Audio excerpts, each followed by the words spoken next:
یہ پیغام واضح طور پر میں نے گزشتہ روز بھی اپنی ایک ویڈیو میں کہا تھا، آپ یہ سمجھ لیجئے کہ ایک سی وی ہے، ایک پیشکش ہے اسٹیبلشمنٹ کو اور پاکستان تحریک انصاف کی جانب بھی ایک آلیو برانچ ہے کہ جناب آئیے، ہمارے دل میں آپ کے لیے کوئی انتقام کا جذبہ نہیں ہے، ہاتھ میں لائیے اور ہم یعنی میں حاضر ہوں۔ وہ تو انہوں نے عوام سے کہا کہ جی آپ مجھے منتخب کریں گے، میں آپ کو مایوس نہیں کروں گا، لیکن در حقیقت بلاول بھٹو زرداری یہ پیغام بیک وقت نہ صرف پاکستان کی اسٹیبلشمنٹ بلکہ پاکستان کی سیاسی جماعتوں کو بھی دے رہے ہیں کہ مستقبل میں اگر ان کی پارٹی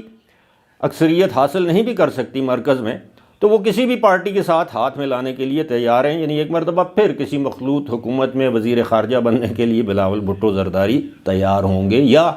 کم از کم وہ یہ کہیں گے کہ جناب اس مرتبہ وزارت خزانہ ہمیں دی جائے، ہم پاکستان کی اکانومی کو سنبھالتے ہیں۔ اب بظاہر تو یہ لگتا ہے کہ میاں نواز شریف ہی پاکستان کے وزیر اعظم ہوں گے، لیکن وہ کہتے ہیں کہ there is many a slip between the cup and the lip،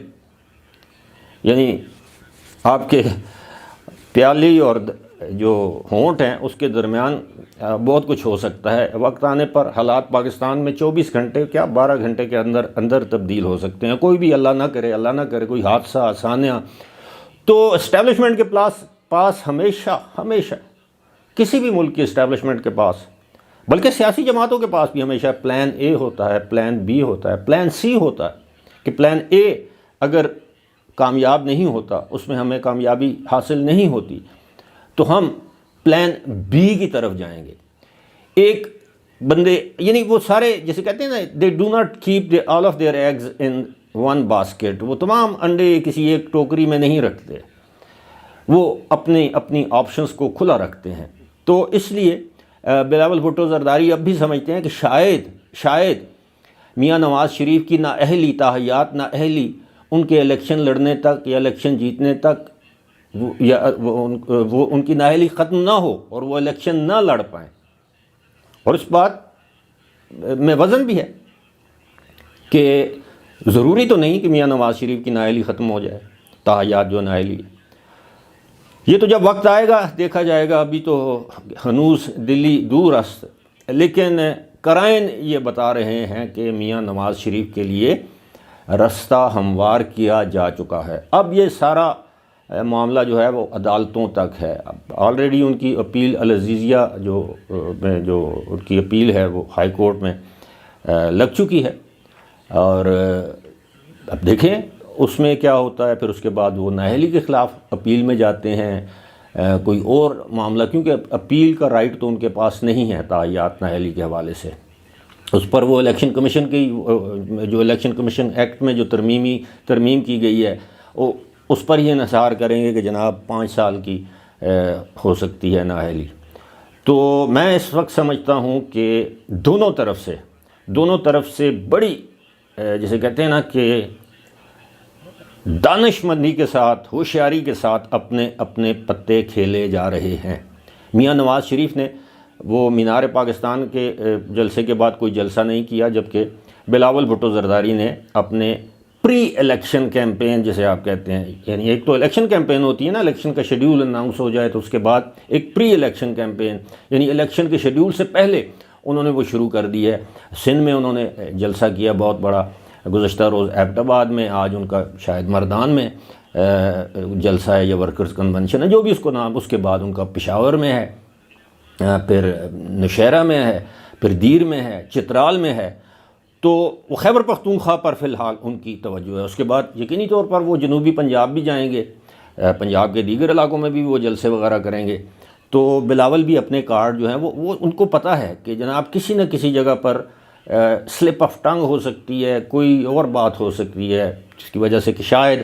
known league کے معاملات اسٹیبلشمنٹ کے ساتھ خراب ہو جائیں، اور پھر سیکنڈ آپشن کے طور پر تو ظاہر ہے پاکستان پیپلز پارٹی ہے۔ لیکن ڈپینڈ تو یہی کرتا ہے نا کہ جب جس پارٹی کے پاس قومی اسمبلی میں سادہ اکثریت بھی ہوگی، حکومت بنانے کا حق اسی کو حاصل ہوگا، چاہے مخلوط ہو یا جیسی بھی ہو۔ اب بات کرتے ہیں جناب لمز میں کچھ 2 روز پہلے وہاں پر دیوالی کا تہوار منایا گیا۔ آپ کو پتہ ہے کہ دیوالی ہندوؤں کا ایک بہت بڑا تہوار ہے، جس طرح ہمارے تہوار ایک عید ہے تو دیوالی ان کے لیے اسی طرح ہے جس طرح مسلمانوں کے لیے عید. تو اس تہوار کو لمز میں منایا گیا. لمز میں جو اسٹوڈنٹس بچیاں تھیں انہوں نے باقاعدہ ڈانس کیا, پوری ڈانس پارٹی یا ڈانس نائٹ تھی, اور اس کی ویڈیوز بھی وائرل ہوئی ہیں سوشل میڈیا پر, اور اس پر کافی لے دے ہو رہی ہے کہ جناب یہ دیکھیں یہ وہی لمز ہے جنہوں نے نگراں وزیر اعظم انوار الحق کاکڑ کے 50 منٹ ضائع کیے, ان پر عجیب قسم کے سوالات کیے, ان کو امبیرس کرنے کی کوشش کی, یہ ایل مینرڈ ہیں, ایل انفارمڈ ہیں وغیرہ وغیرہ. اور یہ انہوں نے دیوالی کا تہوار منایا. میں سمجھتا ہوں کہ کسی کے مذہبی تہوار میں, کسی کی مذہبی خوشی میں, جس طرح کرسمس میں ہم اگر مسلمان کرسچنز کی خوشی میں شامل ہوتے ہیں تو یہ کوئی معیوب بات نہیں ہے. اسی طرح اگر سکھوں کے کسی تہوار میں ہم, ان کی خوشی کے تہوار میں ہم شامل ہوتے ہیں تو یہ کوئی معیوب بات نہیں ہے. سملرلی ہندوؤں کے ساتھ بھی ایسا ہی ہے. یقینی طور پر لمز میں ہندو بچے بھی ہوں گے, اسٹوڈنٹس بھی ہوں گے, لیکن اصل معاملہ کیا ہے؟ اصل معاملہ یہ ہے کہ ایک جانب فلسطین میں معصوم بچوں کا قتل عام جاری ہے, خواتین, حاملہ خواتین تک کو مارا جا رہا ہے, ہسپتالوں پر حملے کیے جا رہے ہیں, خواتین زچگی کے دوران بمباری میں کے نتیجے میں شہید ہو رہی ہیں, چھوٹے چھوٹے معصوم, چھوٹے چھوٹے, آپ نے سوشل میڈیا پر دیکھا ہوگا وہ لاشیں پڑی ہوتی ہیں اسپتالوں میں, ان کے کیمپس میں, بلبلاتے بچے, دودھ پیتے شیرخوار بچے جو ہیں وہ مارے جا رہے ہیں. اور دوسری جانب ہمارے تعلیمی اداروں میں اس طرح کی ڈانس نائٹس منائی جاتی ہیں. میں دیوالی کے تہوار کے خلاف بات نہیں کر رہا, میں اب ظاہر ہے پاکستان میں ان دنوں ویسے بھی شادیوں کا سیزن ہے اور شادیوں میں ناچ گانا ہوتا ہے, ہونا بھی چاہیے, کیونکہ شادی ایک ایسا تہوار ہے. ہمارے گھروں میں خواتین جو ہیں وہ مہندی کی رسم ہو, کوئی اور مائیوں, پتہ نہیں کیا کیا جو بھی ہوتا ہے, اس پر وہ ناچ گانا کرتی ہیں, تو اس میں کوئی آر نہیں ہے. لیکن اس طرح ایک یونیورسٹی, درسگاہ اور اچھی تعلیمی اچھا تعلیمی ادارہ, ایک کریڈیبل نام والا ادارہ, اس میں اس طرح کا تہوار منا کے ہم دنیا کو کیا میسج دے رہے ہیں؟ پوری دنیا ہم مسلمانوں کے لیے جو ہے وہ ہر ویکینڈ پہ جلوس نکالتی ہے, فلسطین کے مسلمانوں کے لیے ہمارے حق میں آواز اٹھاتی ہے, اور انہوں نے بائیکاٹ کر رکھا ہے. ان اداکاروں کا, ان فلموں کا وہ بائیکاٹ کر رہے ہیں جن فلموں کے اداکار جو ہیں وہ فلسطین میں ہونے والی جو قتل عام ہے, نسل کشی ہے, اس کی مذمت نہیں کر رہے. اور دوسری جانب ہم ہیں کہ ہم کوئی ایسا موقع ہاتھ سے جانے نہیں دیتے جس میں ہم اپنی سو کالڈ لبرلزم ظاہر کریں, دنیا پر ہم باور کریں کہ we are very liberal, we are very moderate and modern nation. ایسا نہیں ہونا چاہیے. میں سمجھتا ہوں کہ خیر میں کوئی فتویٰ دینے والا انسان نہیں ہوں, لیکن ہمیں سوچنا ضرور چاہیے کہ کم از کم تعلیمی درسگاہوں, جو ہماری درسگاہیں ہیں, وہاں پر اس طرح کی جو فنکشنز ہیں, کم از کم جب تک یہ فلسطین میں قتل عام بند نہیں ہوتا اس وقت تک تو ہم تھوڑا صبر کر لیں. تہوار چاہے عید کا ہو, چاہے دیوالی کا ہو, چاہے کرسمس ہو, کم از کم ہم اس کو مسلمان تو سادگی سے منائیں. فی الحال مجھے دیجیے اجازت.